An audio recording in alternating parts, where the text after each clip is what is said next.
আসসালামু আলাইকুম ওরহমতুল্লাহি ওবারাকাতু। সম্মানিত ভিউয়ার্স, আশা করি আল্লাহ তাআলার রহমতে আপনারা সবাই ভালো আছেন। আপনাদের দোয়া এবং আল্লাহ তাআলার রহমতে আমরাও সবাই ভালো আছি।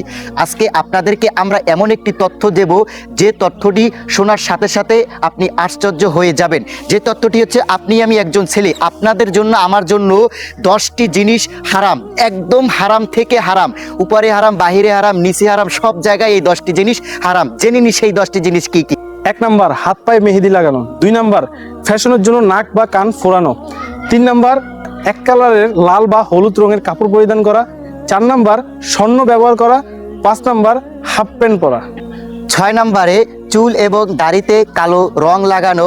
7 নম্বরে টাকনুর নিচে কাপড় পরিধান করা।